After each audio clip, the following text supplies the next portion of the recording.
longhouses disappeared, but now after about 50 years, we built a longhouse in Chiaxton Reserve in 1970. And that was the first one in the valley, upper valley, that was built, you know, and it burned down about 5 years after we built it, and then other people started building longhouses. And the main purpose for those longhouses were spiritual homes. The winter dancers, they used those to have a place to go and practice their spiritual dancing. Today, it's a spiritual home, a lot different than it was 200 years ago. And people have put a different tag on it. It's a house of learning, so that's all right. If you want to teach people using the longhouse as a base, that's good. This gathering place gives me a feeling of spiritualness, that the ancestors are with me. I am in awe at this place. I feel like I'm a special student. We're very fortunate to have a longhouse dedicated to Aboriginal students. It is a place which invites serenity and friendship among students. It is a place of respect and of soul searching. At one time, the Longhouse was our school. It was our preschool. It was our hospital. It's the place where we have our gatherings. It's our church. And today, the Longhouse that we've built is different in that, you know, there's offices here, there's computer labs, and then at the east end we have the gathering space. And the gathering place is a replica of the Longhouse, although much smaller.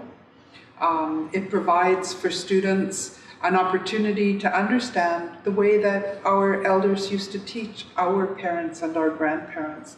For instance, sitting in the circle, we have the projection screens on both sides of the Longhouse, so that no matter where you sit in the Longhouse, if there's something projected by the instructor, all of the students can see that. The teaching from the center of the Longhouse, not from a stage at one end or the other end, but teaching from the center and teaching out, provides that opportunity for everybody to see the speaker equally. You can also, the speaker can see all of the people who are watching him or her speak. So this is a different way of teaching and learning. It's not a way where everybody is pulling out their books and their pens and taking notes and keeping track of what the speaker has said, but rather they're listening with their mind and their heart and their heart and their mind, so that they're remembering in a different way. It doesn't mean that it's a better way or not as good way, it's just a different way, and it's the way that our elders taught us. And when we finished building the Longhouse, we had a ceremony. And the ceremony was an educational ceremony for the people at the university, but it's something that honors our spirit.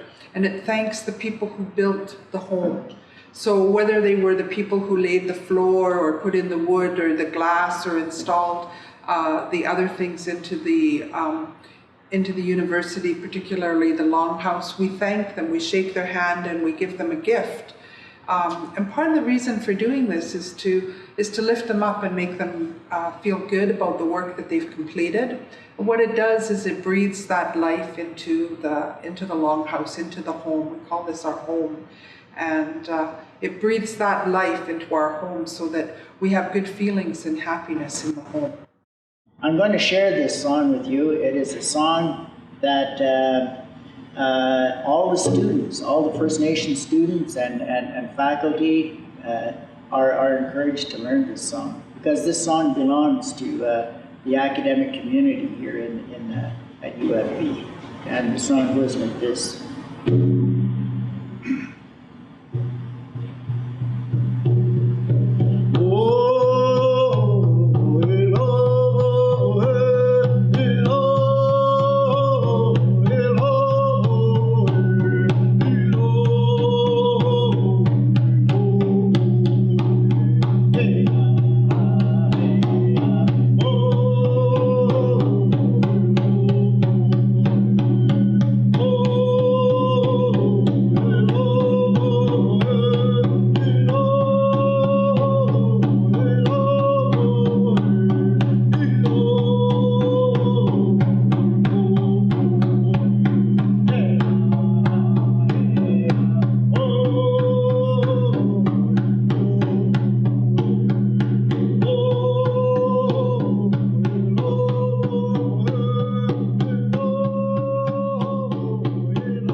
Sophia Rose Mouget. So I'm like 50% Aboriginal and 50% Polish. You know, my First Nations band is from Port St. James, and here I was growing up in Stalo territory.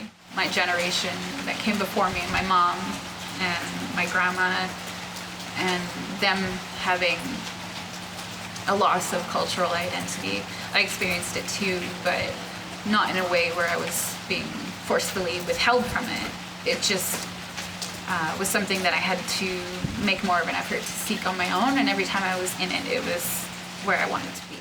I mean, I was 14 when my social worker took it upon herself to buy me a guitar.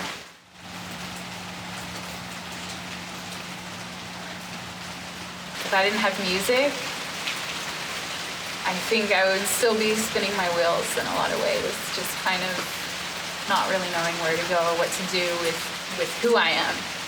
And I want to be that light in some other teenager's life.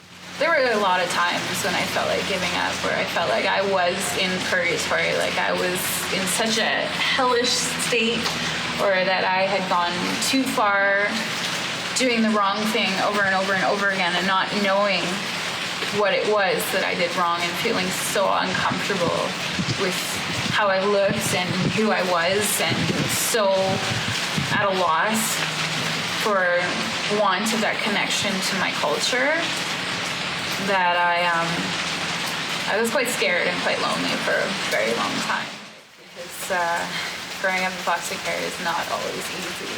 I mean, I was luckier than most, but I had a whole slew of like mental issues that it wasn't really ever appropriate for anyone to kind of approach me and to talk to me about them. Like, I did therapy and whatnot, but it just, there wasn't a whole lot of people who took a special interest in my case, because I kept everyone at arm's length. I didn't want to lose people after I've just fallen in love with them. So the first social worker I had, who really did some good for me, she bought me my guitar and do my music and use that that kind of confidence that I have gained through music to kind of sift through and point out the good aspects that a young developing teenager has within themselves, and I can help empower that and inspire that confidence for them to be healthy and happy once they age out of the system and the government's like, that's it, you're on your own, get a job, pay your rent.